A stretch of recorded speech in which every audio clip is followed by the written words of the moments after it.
He kōna ipurangi tēnei nā te reo irirangi o Aotearoa.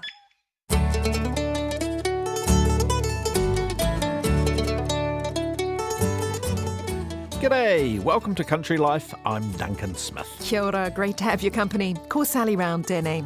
Today, tension and crisis talks in Australia's largest wine growing region as Aussie growers are crushed by low prices. What could be in store for New Zealand? There are plenty of young shearers stepping up to compete at this year's Golden Shears competition underway in Masterton. We take you behind the scenes. And later, Cosmo's taking us to an environmental restoration project in the Marlborough Sounds. But first to our monthly look at farming conditions around the Motu. And Northland had some welcome rain this week, about 30 millimetres, but follow-up is needed to break the dry spell. Dairy farmers are in a good headspace apparently, that's with the forecast payout going up. Dairy cow pregnancy testing is well underway and results are normal, with 10 to 15% empty. The labour shortage, which has been an issue for several years, is even more dire this year. In Pukekohe, extensive areas of leafy green crops have been planted for winter, but prolific numbers of diamond black moths and armyworm are getting a meal first. Growers are saying demand for their crops is very weak and the prices they're receiving very disappointing. On Waikato dairy farms, grass is growing, cows are milking and supplementary feed isn't needed, even though some are feeding out. The price of maize silage has plummeted. There's no demand from cow farmers and grain operators aren't interested because they still have full silos from last year. In the hot, dry conditions, the maize is ripening really quickly though, so farmers will have to cut it whether they want to or not. They just can't hold out for the market to pick up. Bay of Plenty kiwi fruit growers are positive. Picking started for the new red variety this week, but some orchardists are finding quite a few small fruit in their crops, which is an issue. Gold growers are gearing up for harvest and are quietly hopeful with good volume on the vines. There is plenty of grass on King Country farms. It's not great quality at this time of year, but stock are doing okay, and at last lambs are starting to put on some weight. But as there is everywhere, there is dismay at the low prices being paid for store lambs. Early lambing farmers are putting the ram out, and those with weaner cattle to sell are preparing for sale yard fairs over the next couple of weeks. Taranaki has had what is being called a kind summer. Farms generally are looking green, but there are localised dry patches with brown pasture. One dairy farmer said covers are adequate but not exciting. Some are feeding out and those into autumn calving have just started and it's going well. Maize harvesting's well underway. Manawa too is also having a normal summer, which means it's getting dry. 25 millimetres of rain is needed and lots of cow herds are getting fed supplements to keep milking. There's plenty of feed in the hill country, so there's no pressure to sell lambs at present. Barley growers are relatively happy with the yields they've been harvesting. Fodder beet and kale looks good, so farmers are feeling comfortable going into winter. It's similar in Te Tairāwhiti. Farm conditions are pretty good. February's been dry, but that comes after a wet green January. Stock are holding condition, although lambs are not putting on the weight one would hope, and generally our contact says farmers are also a bit down. They have no choice but to keep going forward, but with forestry slash still lying around, poor product prices and high input costs, they don't feel like smiling. Rams are going out here too, with more farmers getting into no wool or self-shedding breeds because they're fed up with shearing costs and wool being worth nothing.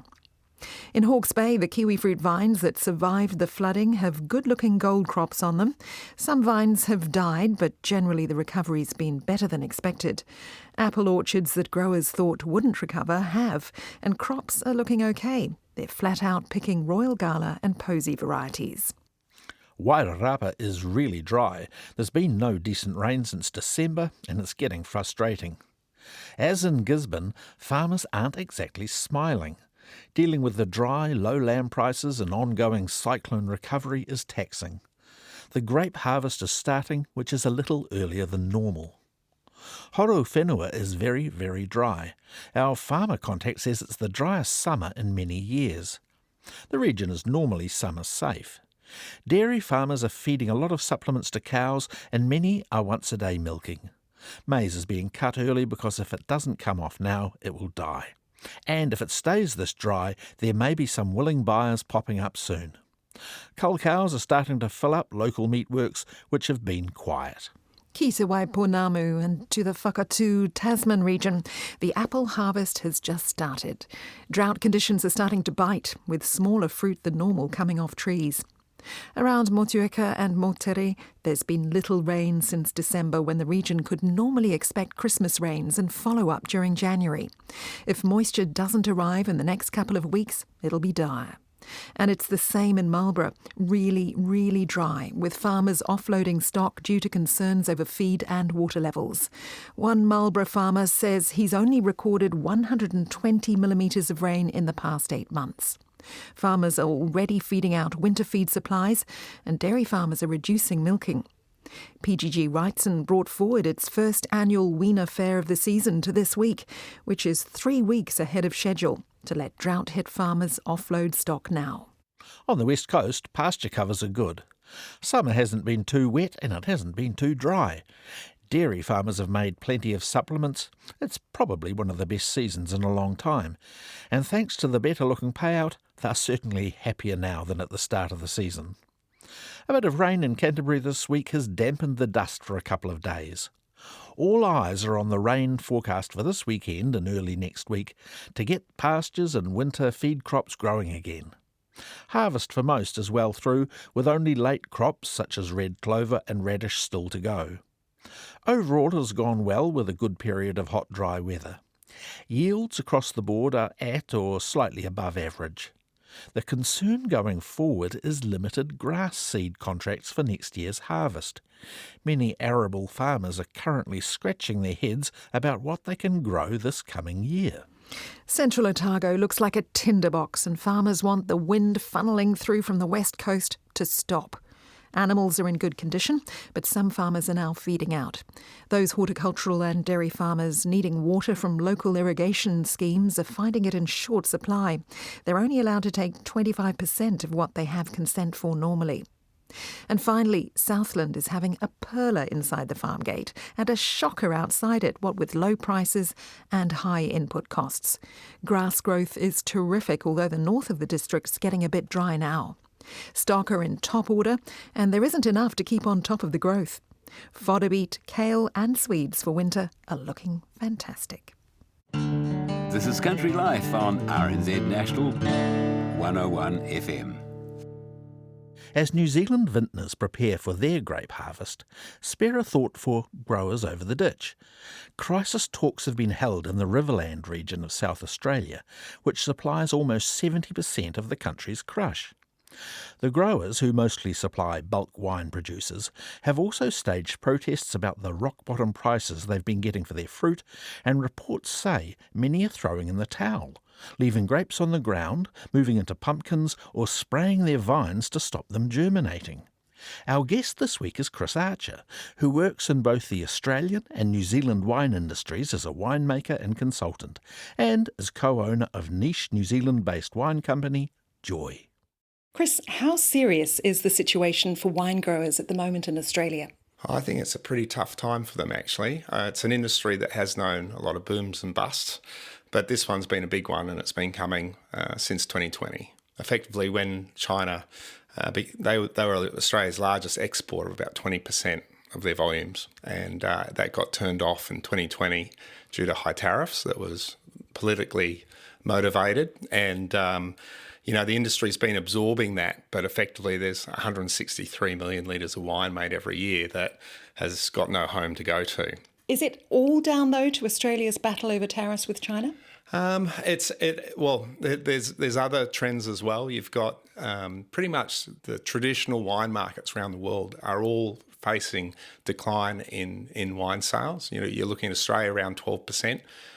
New Zealand's similar, and it's more these markets are still drinking the same or more alcohol. It's just that the younger generations are moving to spirits and RTDs. And cost of living, is that having an effect? I believe so. I mean, these spirits, are quite cheap to manufacture. But I think it's also a change of trends. That these demographics have been actively marketed to by companies, and the numbers of their success, really. The damage that's happening at the moment in Australia is in that production-driven wine, which is, that sub $15 a bottle wine, which is kind of like the daily drinking of the market. And then that is where it's all starting to shift away. And that's the high volume of the industries. And so, these poor grape growers in Renmark, I mean, they've been supplying wines for the last 30, 35, 40 years. And it's all been good because the industry's been expanding. But now there's an industry in decline. And the first ones to go, unfortunately, are the grape growers, because the wineries, they have their own grapes that they make as well. Typically in Australia, you're looking at about 33% of the wineries own their own vineyards. And so they use the grape growers as a supplement to move their volumes up and down depending on the sales to market. And are we talking just about the bulk suppliers here? There is trends that they're saying that the premium side is plateauing as well. And again, I guess, the people who are drinking these high premium wines are getting older. And, the younger generations are coming through, are probably looking at more premiumisation of spirits and not wine. And so, I mean, our industry thinks that they'll come back, and I hope they do. But there's certainly going to be a rejig of the structure of the traditional wine business model. So what's the likelihood of New Zealand growers suffering the same fate as their Aussie counterparts? We've got a dominance in Sauvignon Blanc. It's 70% of our planted land area, and it's 80% of our volume. So we're a one-horse pony, effectively, and that makes us vulnerable.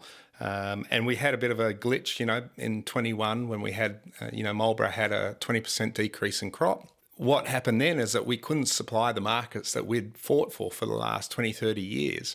And so those markets, instead of having an empty shelf, will just look to South Africa or to Chile or to North America to fill that spot. And once they've got that spot, it's really hard to get that back. And that's what the industry's doing now, is to, re-hit those shelves. But the problem is that, there's good quality wine around the world, and, it's a battle. You yourself have moved from producing bottled wine to canned wine. Obviously a niche market here, but you saw a consumer trend. Yeah, I saw, that we started this 10 years ago, and we saw that the wine industry weren't catering to smaller volumes, to people who wanted portion control.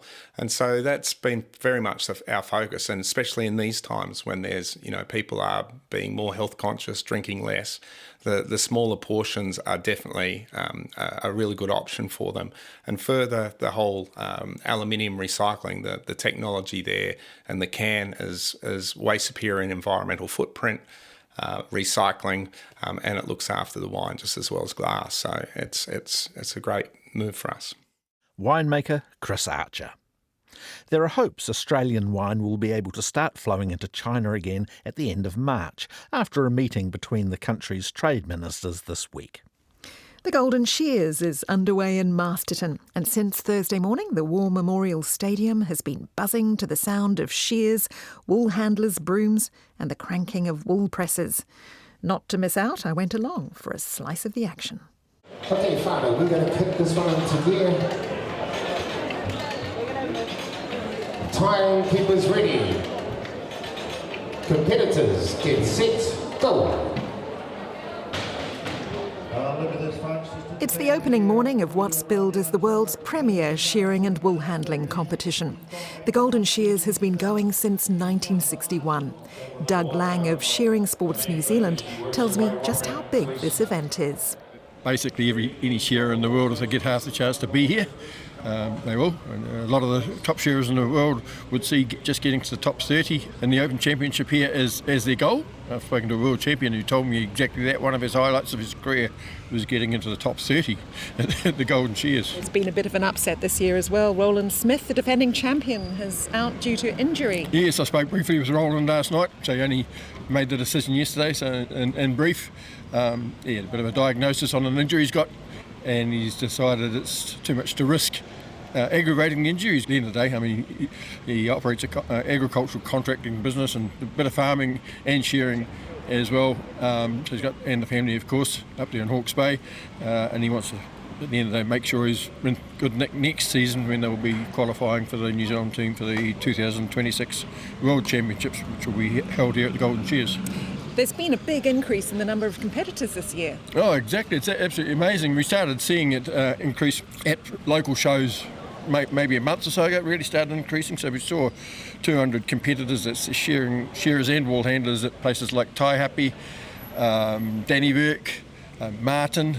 Not exactly the biggest cities in the world. In some cases, more shearers and wool handlers in town than the actual population. And it's just continued on to here. See, the actual end result here is a bit over 25% up on last year.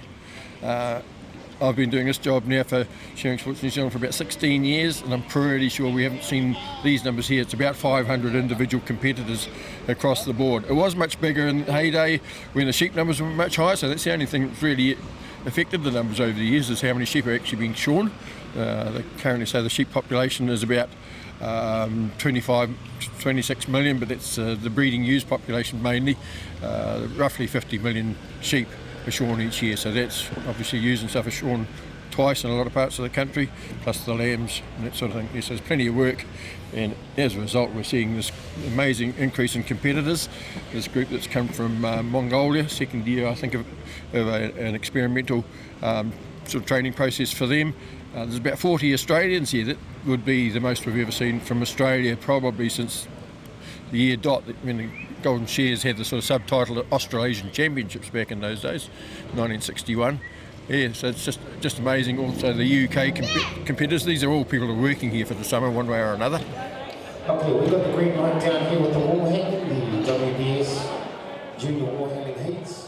Already the stands are chocker with supporters, whole families and shearing gangs here to cheer on the competitors dressed in bright orange singlets. John Hodder's on the wool pressing stage. He calls himself the Minister of Wool Pressing. He knows all about the skill, one of the most demanding in the wool shed. How long have you been doing this, John? Oh, I've been doing this for 40 plus years, but I've been in the industry 60 odd years now. I'm just overseeing, making sure that judges are happy, wool's recycled, wool presses are up to scratch, no loose nuts and bolts. And what's the competition involved? What are people looking for? They are judged on the setup, the filling of the press, the tramping, the overall health and safety, or the cranking down, the pinning, clipping of the bale, all to be tidy, the branding, which we do on a sheet of paper, and of course you've got the bale weight. We have a bale weight now for this men's singles, which is 160 kg. As we saw, one boy got 159. It was just a kilo off 160. So that was good judgment and a time. It's no good being here all day. Unfortunately, we do have in our industry what I sometimes call back of the classroom. We don't pay enough attention to detail. So we're here today to demonstrate attention to detail. Tidy branding, good clipping, good overall wool pressing. One of the toughest jobs in the wool shed, would you say? It is. The shearer shears a lot of sheep, but if he's in a 6-stand gang and they're doing 1,400, 1,500 sheep full wool, yes, it's a demanding job. It's a very demanding job. And what does a competitor need? Is it just muscle? Well, I have to say, if you're 6'6" and you've got good leverage, that helps to crank the press down. There's something about physical hardship that gets you and I excited. It's a bit cruel to say that, but there's something about physical hardship. Poor man or woman pressing a handle down, sweat coming off that. Oh yeah, to the last of the boards, give them the heat. Come on, ladies and gentlemen, the Golden Shears, it might be the heat. My name's Tom Bartlett, and I just entered in the single men's wool pressing competition for the Golden Shears. You look like you put your all into that. I definitely have. I've been training hard, not particularly for this, but just generally working hard, and decided to enter my name in this for the first time, and got really unfortunate with what happened with the press. What happened? So as I finished cranking it down, the top lid popped up, and I had to re-crank it down, which made it a lot harder. The wool popping out on each side, and Lost a bit of time as well. a lot of time, and unfortunately couldn't clip it up and finish the bale. What does it take to be a good wool presser? Fitness, strength, because it's hard work. It's not just wall pressing. You have to do the back stuff and pen up for the sheep and for the shearers. So, yeah, it's An important job in the wool shed. Very important. And is this a full-time job for you? For now, yes. I'm really enjoying it with my crew, and it's good fun. Get along with everyone, and so we'll see what happens long term. Good luck. Awesome, thank you. We've got the green light down here with the wall handling, the WBS junior wall handling heats. The novice and junior wool handlers are up on stage now. Cameras trained on them from all sides. The event's being live streamed around the world from a mini studio above the action. Green room, and with me I have the chief referee, Ronnie King. Welcome, Ronnie. Kei te mihi nui, welcome everybody. Ko Mavis Mullins are home. My name is Mavis, and with my colleague Digger Balm, we're hosting the live streaming for Golden Shears 2024. In the past, the live streaming has gone to, and I think it's something like about 20 odd countries throughout the world. We have quite a big online audience that increases as we get closer to the finals. So, you know, it's a pretty cool thing that now we actually cater to two audiences here at Masterton. And we've actually had a consistent online presence from Mongolia. Obviously, Aussie, there's a lot of whānau over there, and apparently they all get together, have a garage party, or, you know, they hook in and join us. The UK, we have a lot of online viewers from there too. So, and these are actually people we all know. So it's kind of cool. We're talking to friends and family from throughout the world, all hooked up through shearing and wool handling. Fleeces from the wool handling heats are rushed out the back to some large sorting tables. Judges in white coats cast a fine eye over them. There we are. White. Yes, white. Joe Hopkirk's the chief referee for wool handling. The wool handler's job is to put like wools with like wools. And out the back we go through all the wools that come out, and anything that shouldn't be in a basket is going to be marked against them. So that's what comes out here, are the faults that the wool handlers have put the wrong wool in the wrong place. With the fleece, it's the same sort of thing. We go through the fleece, and the wool handlers should know, in a wool shed they've got to build up the quality for the farmer by putting good wools together and taking, for better words, the bad wools out. So the fleece, if there's anything in the fleece that shouldn't be in there when it comes out, again it comes out here and gets marked. The scores then go upstairs and they get added to the timing and the board points, and then everything added together gives the mark that the wool handlers are going to get.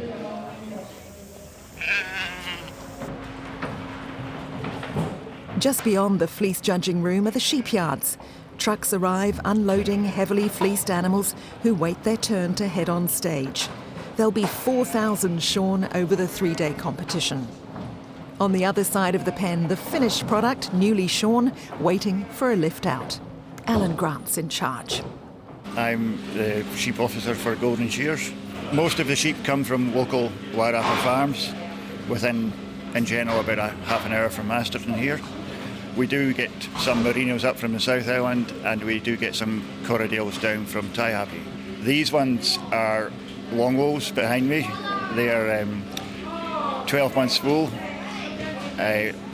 Most of our sheep that we shear are tutus, Romney tutus, and they have only got 6 months full on them. I think I've looked at about 15,000 sheep to pick out the 4,000 sheep we need to come into the shears here. You know your sheep because you're also a shearer. Yes, I am. And you're competing as well. Yes, I am. I'm going to have a go in the open. I've shorn at the shears here since ever I came to New Zealand, 21 years ago. So. Trish Stevens is president of the Golden Shears, and she's buzzing at the big number of competitors this year. What does this competition mean for Masterton? For Masterton, it's huge, absolutely huge. No parks, no accommodation. We bring in a lot of visitors some people have never ever seen shearing before, so this is their opportunity. And Thursday nights, tonight, we have a free night, so anyone that wants to come along, have a look at the senior speed shear, the open speed shear. We have a teddy bear shear in between, where children up to 10 years of age can enter. We're only taking the first 12, so... They share their own teddy bears, do they? They've got a teddy bear that they share, yes, so we have some very, very keen littlies. That must be quite hilarious to watch, is it? It is. It's actually very cute. We've got two 2-year-olds so far entered. Yes, so it is. It's a cute. And of course you have the big World Championships coming up in a couple of years' time. We certainly do in 2026. Be a lot of interest. So for those that intend to come, I would say start making your plans now because you may miss out. Trish Stevens, president of the Golden Shears. You also heard from Doug Lang, John Hodder, Tama Bartlett, Mavis Mullins, Joe Hopkirk and Alan Grant. And the big showdown, the open shearing final, takes place on Saturday evening. Good luck to all the competitors. There's a video of the first morning of the shears on our webpage. Hi, it's Jess here from Dreamview Creamery. We sell milk in reusable glass bottles. You're listening to Country Life, RNZ National. Te Hoieri Pelorus Catchment Restoration Project is a partnership between the community, Tangata Whenua, Marlborough District Council and the government. It seeks to improve freshwater quality and biodiversity and be a leading example of community-driven environmental restoration. Cosmo Kentish Barnes is in the Sounds to meet some farmers who have embraced the project. I'm Karen Morrison, a dairy farmer here in Linkwater, which is in the Marlborough Sounds. And the farm is 84 hectares. So we have 220 Friesian with a few crossbreds. And we're surrounded by pine plantations on the hillside, bit of native on one hill, flat land through the middle, and there's water either end of the valley. Do you actively farm the property with your parents? Yes, I do. Mum and Dad were semi-retired, but our staff member left us, so Mum and Dad have come back full-time until we decide whether we employ somebody else or whether we just plod along and do it ourselves. So what's your daily routine? Up in the morning, milk the cows. At the moment it's not till 5 o'clock, but when peak of season or during calving can be anything from 4 to 5 in the morning. And we milk once a day, so it's not flat out all the time. If there's work to do, that's fine. And if not, it allows me time to get involved with the Te Hori project. So I'm a catchment coordinator for the area. Tell me about that. So the project was set up, I think it's 3 years ago now, in the area. So it covers all of the Pelorus, Rye Valley, Campbellstown area, with the aim to improve our waterways. So it was to try and, help make all land use more efficient for our water. So how many farms are involved? I only do the Linkwater portion of it, and there's 6 of us in here that are involved. And we decided that we wanted to do some baseline water monitoring to see what the quality was like, so we had a starting point.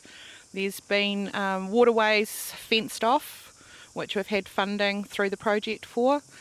There's a lot of native planting gone in, which has also been funded or had help in doing that. Most of us have released dung beetles as well. So that was all at the start, and we've now just continued doing that sort of work, and we're in the process at the moment. We're 7 months in of doing a second round of water monitoring to see how that compares to our first lot. So initially you wanted to identify what some of the issues were in your streams and drains. Yeah, exactly. And we didn't just monitor one spot within the waterway. We had various spots so we could look and see, is the issue maybe coming out of the forestry? Is it coming out of native bush? Is it off on farmland? And then try to work together as a group to sort out what the best way forward was. What are some of the issues that have turned up? That it's not all just off the farmland. There's a lot of nitrates and things that are coming out of the gorse and broom that is within the forest or the pine plantations or even in the native bush. E. coli that is in our waterways, some of it is off farmland, but some of it is also from the native animals that are in the area, the deer and the pigs that play in our waterways. What are you going to do about this? We're working towards solutions. So within the project, they're helping us to work out what are the good ways forward. So by doing plantations of our native trees, it's helping to allow the filtering and excluding stock. We can't do much about the native stock that are around, but we do our best to contain them. And there's a couple of areas that culverts that we could improve on. So that also comes down to fish passage as well, to make sure that the fish species that like to live in our streams can make it from the sea back up to their breeding grounds. So just trying to make that more effective as well. And one of these fish-friendly culverts has been installed on a neighbouring farm. Yes, they put in a culvert just before Christmas, I think it was. Had a demonstration day over there, so it was not just them putting in a culvert, it was also an educational opportunity to explain to other people as to why and how to do it. Yeah, and how important it is. Yes, exactly. Yes. Yep. Yesterday, you held a soil workshop on the farm here. Tell me about that. Very interesting. Something I don't ever do is go out and just dig a hole in the paddock. So Matt Oliver from Council was here as one of the science people, and he dug the hole. Instead of just turning over the top spade length, he was nearly a metre down to see the different layers of where your topsoil is, where your root systems go to, what your soil makeup is like. Very, very interesting. What did you find? First paddock we dug a hole in, we found that there was a compacted layer from where we'd maybe been working the paddocks, or working the paddock potentially at slightly the wrong time, it was too wet. And yet one of the other holes we found the roots of a clover that went down probably just over the length of your hand. So it was quite interesting to see what was down there and how far things went. And what advice did he have for you and the other farmers there? Maybe you could look at, like, we grow 4 different species within our pasture as it is, but he said that's good to be diverse in what you're feeding, and maybe look at some other options of what we were, instead of having the 4 that we had, have a play and try something different just as an example. What about the dung beetles? Is that a catchment-wide project? So there's been 5 farms in the valley here that have put dung beetles in. We all released at the same time, with the first ones being released in December of 21, and then released January 22, March 22 and about April 22, 4 different varieties. And I know there is a few farmers up within the Rye Valley and Canvastown area as well that have released dung beetles. Have you noticed any changes yet? Takes approximately 5 to 9 years to see a vast change. But for me, there is a little bit of notice with not quite so much dung patches within the paddocks. So they are starting to pull that dung down into the earth? Yes, pull it down into the earth, and hopefully over time there won't be the runoff if we have a rain event of the dung then going into our waterways. And it also means too that potentially we won't need to use so much synthetic fertilisers. But we already don't use a lot of synthetic fertilisers. We try and avoid it. We will use it if necessary. What other non-chemical options do you have here? We use, all our effluent goes into holding pond. Some people only put it over a small portion of their farm, whereas we put it over the whole lot. We have an effluent tanker so we can concentrate on where we want to go. If it's wet, then we don't put it in certain spots, and if it's drier, we can afford to put a little bit more on. Yep, so you're recycling? Yes, recycling. Do you find that this is fascinating? Are you really enjoying this catchment work? Yes, I am. I'm learning lots. Some things I didn't know a lot about to do with the water and what was going on in other areas. So it was quite interesting to see that some of the issues that we were having in here was also happening more widespread. So being able to work together on trying to solve things was a lot better. So is this catchment project reducing the stress levels of having to comply with new farming regulations? Some of it has, yes. And with the project's help, it's made it like some farmers might have the time to do their fencing, but they don't have the money for the materials, and vice versa. They might have the money for the materials, but not the fencing. So with the project's help, there is options around that, so they can get contractors in to help do that sort of thing and maintain our plants as well. But funding's due to run out in June 25. How do you convince other farmers to give something a go? Well, we've kind of gone along the lines of those that are willing and able and want to get involved. Hopefully the person sitting watching over the fence seeing what we're doing will then go, well, why can't I be doing this too, or how can I be involved? So there's no point in putting pressure on people, because then they just stick their toes in and they don't want to do anything at all. Yep. So your job really is to get them to keep on progressing in this direction. Yep, and do what they can when they can, because we do have financial and other responsibilities that come before sometimes having to do this. And with payouts dropping and things like that, sometimes it is hard that you need to actually balance, hold on, I need to survive here. It's my livelihood. Karen cranks up her side-by-side and takes me up the valley to meet her dad, Nigel. He's waiting for us on a stock bridge that crosses a fenced-off stream. Hello. Hi. How are you? I'm pretty good, yeah. The sun's shining and it's warm, so it must be good. Lovely day, a bit windy. Bit windy, yeah, yeah. Mm. How long have you been here? Father came here in 1950. He got the original part of the farm as a rehab farm, as a returned serviceman.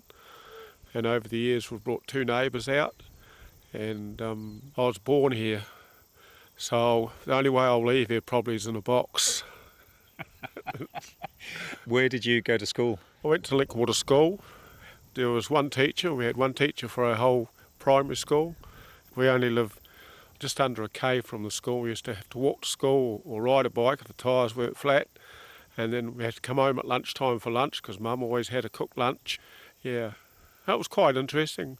As kids, we did all sorts of things we shouldn't do on the way home and get into trouble. As you do? Yeah, that's dead right, yeah.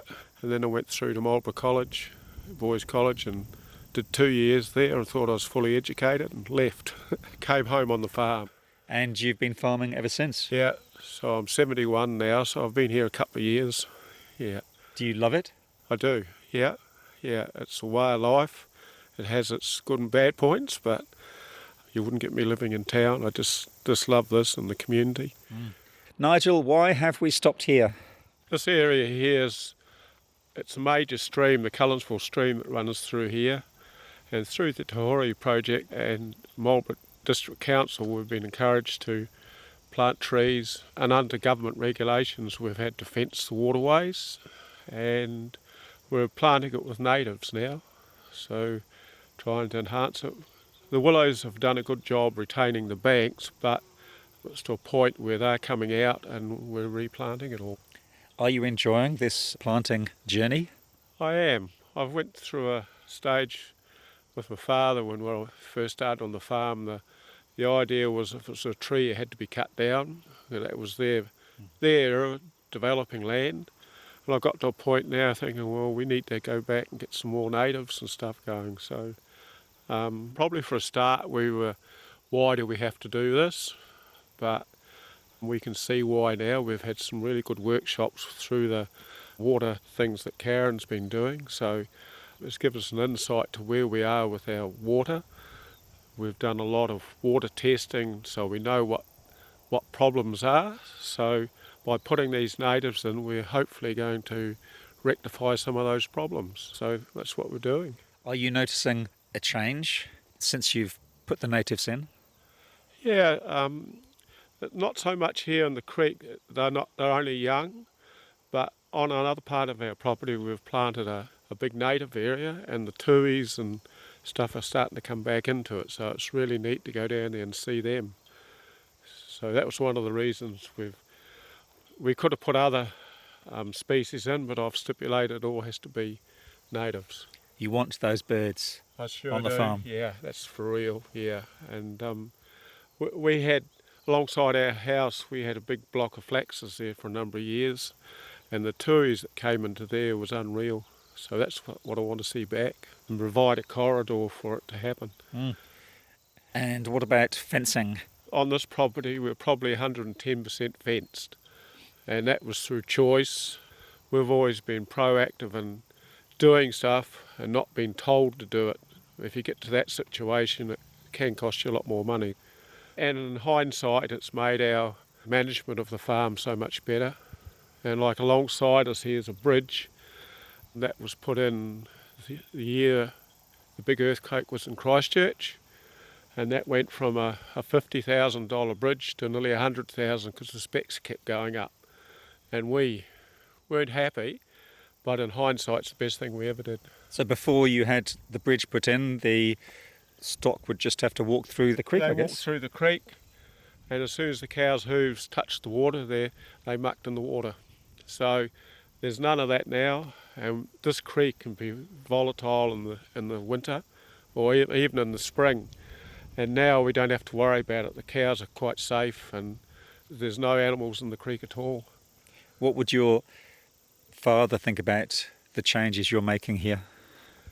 Oh, I think he'd be quite proud of what we're doing, but initially, what are you doing, boy, would be his answer. But I think when he can see where it's coming to, he would be quite proud of it. And you've also been putting native trees into a plot near the local school. Yes, we have. We've got about a hectare we've planted.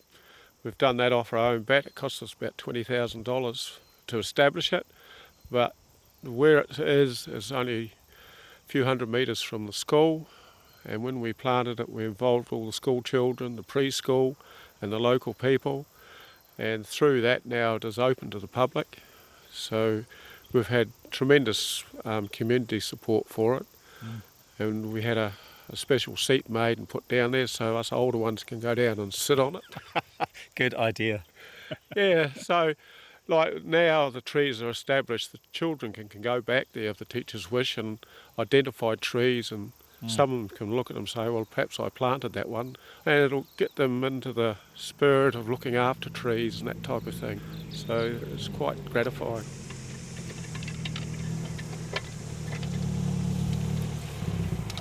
Tanya and Murray Frost's dairy farm is across the road from the Morrisons. We bought the farm in 2012. It was quite run down, I suppose you could call it. We've re-fenced most of the farm. We've double cropped every paddock to get rid of brown top. We've put 3 water schemes in, and we've extended the cow shed from a 24-a-side to a 40-a-side. Plus we've done all the effluent, and we've been planting out. We were doing this before it was required, and we've had a new big culvert put in. How would you describe the valley you farm in? I've always thought of it as a basin. It's like this little, you go through all these windy roads, through all the bush, and then you come to a big open basin, and it sort of just comes up and down on each side. It's beautiful farming in here. So it's not real steep. It's flat to sort of rolling up the sides.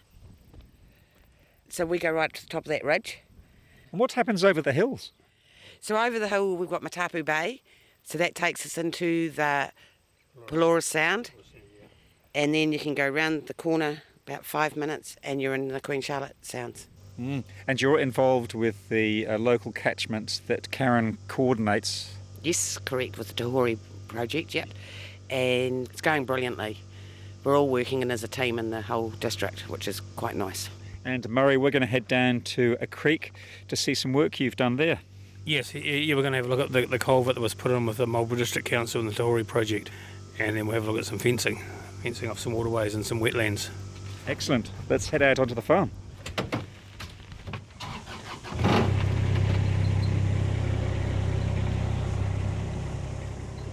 The creek runs past paddocks of grass and corn as it heads towards the sea.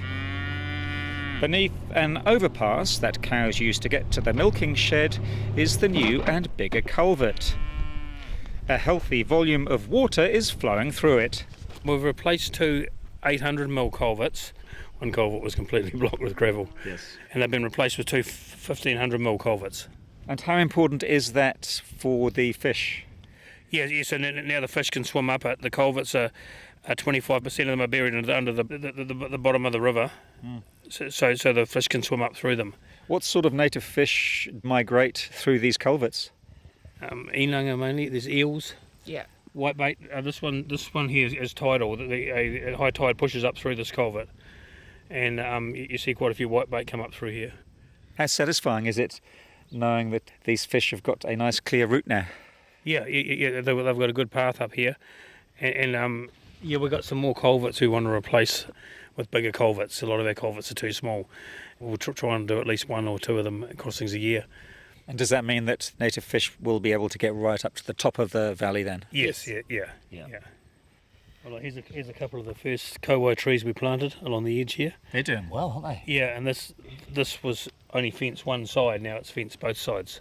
So with the Tahuri project, with the planting, you got 2 options. One, they'll pay for the plants and you do all the work. You pay for the plants and they'll do all the work, so we actually opted for them to pay for the plants. And you did all the work? We do all the work, so we do all the planting, all the cleaning around them. You had to take the option that you could afford, really. Yeah. And this way here, yes, it's more work for us, but that's the way we've done it, right through.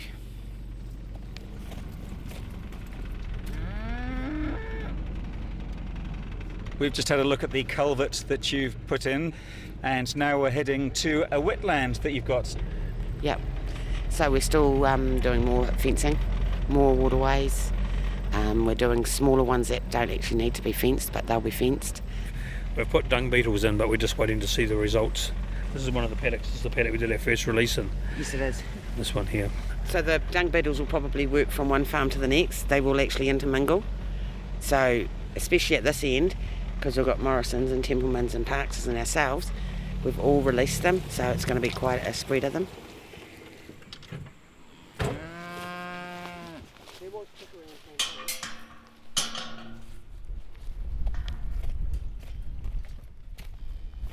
And we are walking through a paddock towards irrigation. Your wetland, and we're just walking over the irrigation hose. What have you got growing in here? There's pittosporums, some echiacs, manukas, quite a lot of manukas, flaxes, cabbage trees. And what was here before?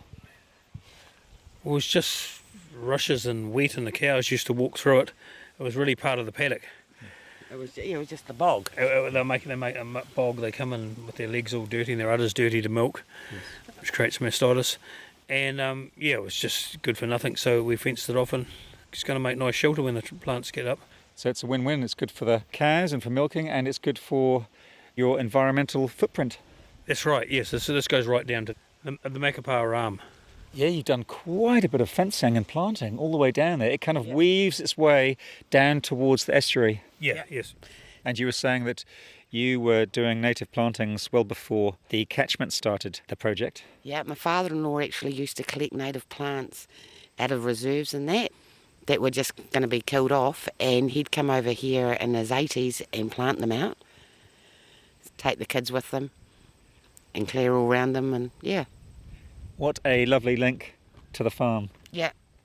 No, so he used to love doing that, didn't he, Murray? Yeah. Linkwater farmer Tanya Frost ending that story.